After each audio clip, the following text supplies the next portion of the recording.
the door you kept reopening. There is a door in your life you should have closed a long time ago. Not a physical one, a mental one, an emotional one. A door that keeps letting the same pain back in. You know exactly which door I'm talking about. The one labeled hope. The one labeled maybe they'll change. The one labeled one more chance. Every time you close it halfway, it finds a way to creak open again. And every time it does, something inside you bleeds. You told yourself you were being patient, forgiving, understanding. But deep down, you were just afraid of finality. Afraid that closing that door forever would mean admitting the truth. Some people were never meant to walk with you. They were meant to teach you what it feels like to be drained. You didn't fail them. They exhausted you. That door stayed open because of memory. Because of who they used to be. Because of who you hoped they could become. Because of promises spoken when everything still felt safe. But memory is a liar. It edits the pain and replays the good moments until you forget why you were hurt. Every time you reopened that door, you told yourself, this time will be different. They walked back in like nothing happened. Like the damage didn't count. Like your wounds were imaginary. Like your silence was consent. You smiled. You swallowed it. You told yourself you were strong. But strength isn't reopening wounds and calling it love. Strength is knowing when to end access. That door didn't just lead to them. It led to self-betrayal. To late nights questioning yourself. To replaying conversations. To shrinking your truth so they wouldn't feel uncomfortable. You weren't weak. You were loyal in a world that feeds on loyalty. And every time you reopened that door, you trained them that your boundaries were flexible. That your pain had an expiration date. That they could leave, return, repeat. Not loudly, not dramatically, quietly. You didn't cry. You didn't beg. You just felt tired. A deep, bone-heavy exhaustion that no sleep could fix. You realized something terrifying. That door wasn't hurting you anymore. Your hope was. Hope kept you attached to versions of people that no longer existed. Hope kept you waiting for apologies that never came. Hope kept you reopening a door that should have been sealed.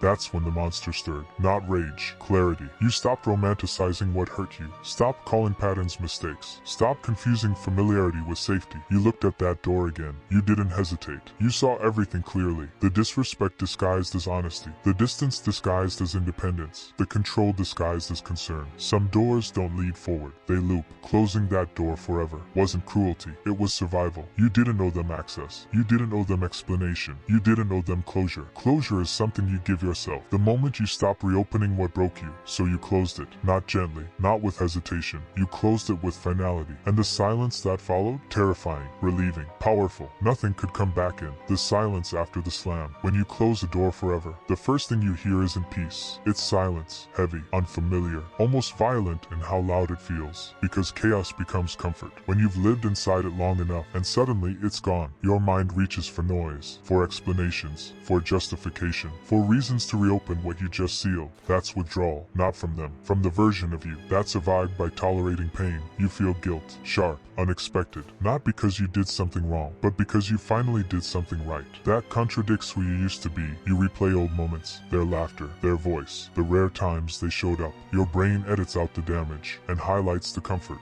That's how doors reopen. But you don't move. You sit in the silence. You let it burn. This is where most people fail. They mistake loneliness for regret. They confuse absence with loss. So they reopen the door just to feel familiar pain again. But you didn't, because this time you remembered everything. You remembered how small you felt. How often you apologized for reactions to their behavior. How many times you doubted your reality because they denied it. You remembered the nights you cried quietly so no one would hear. The days you felt drained just by being near them. And you understood something brutal. Missing them doesn't mean they were good for you. It means you were attached. Attachment is not love. It's conditioning. The silence started changing. It stopped feeling empty. It started feeling clean. Your nervous system calmed. Your thoughts slowed. You stopped racing for impact. No more waiting for messages that twist your stomach. No more decoding tone. No more emotional landmines. That's when guilt tried one last time. You're cold. You're heartless. You abandoned them. But you knew the truth. You didn't abandon them. You stopped abandoning yourself. They felt it too. That's the part no one talks about. When a door closes forever, the person on the other side feels it. They test it. They knock. Soft at first. A memory. A message. A coincidence. You don't answer. Then the knocking gets louder. Guilt tripping. You stay silent. Because silence is the only language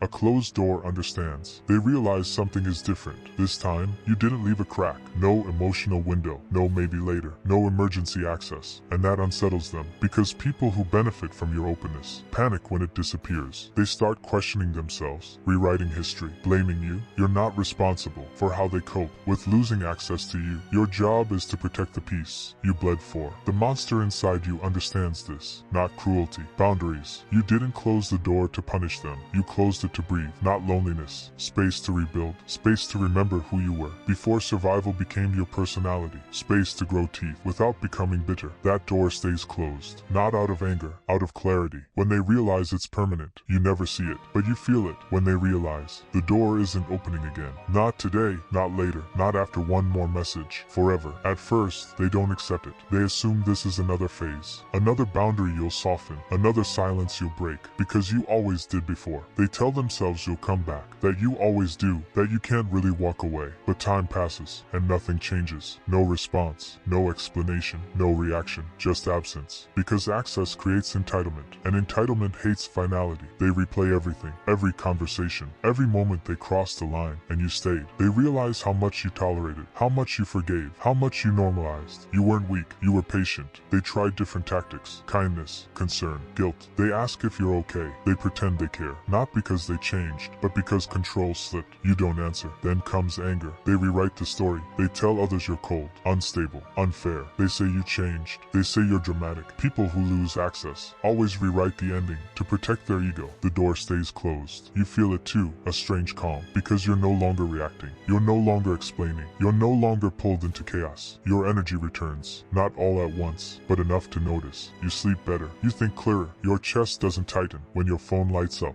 Quiet power. They feel smaller without you, not because you were loud, but because you were grounding. Your presence stabilized their chaos. Your silence exposes it. They realize something else. You didn't just walk away. You grew beyond them. That hurts more than rejection, because rejection implies emotion. Outgrowing implies irrelevance. The monster inside you understands this phase. This is where guilt turns into confidence, where hesitation turns into identity. You stop wondering if you did the right thing, because your body already knows. Peace doesn't lie. You don't miss them. You missed the version of you that believed people could meet you halfway, but that version had to die. The door remains sealed, not because you're bitter, because reopening it would mean undoing everything you survived. They knock one last time, metaphorically, a reminder, a memory, a moment of weakness. You feel it, you pause, and you walk away, not in anger, not in fear, in certainty, because the door isn't just closed now, it's irrelevant.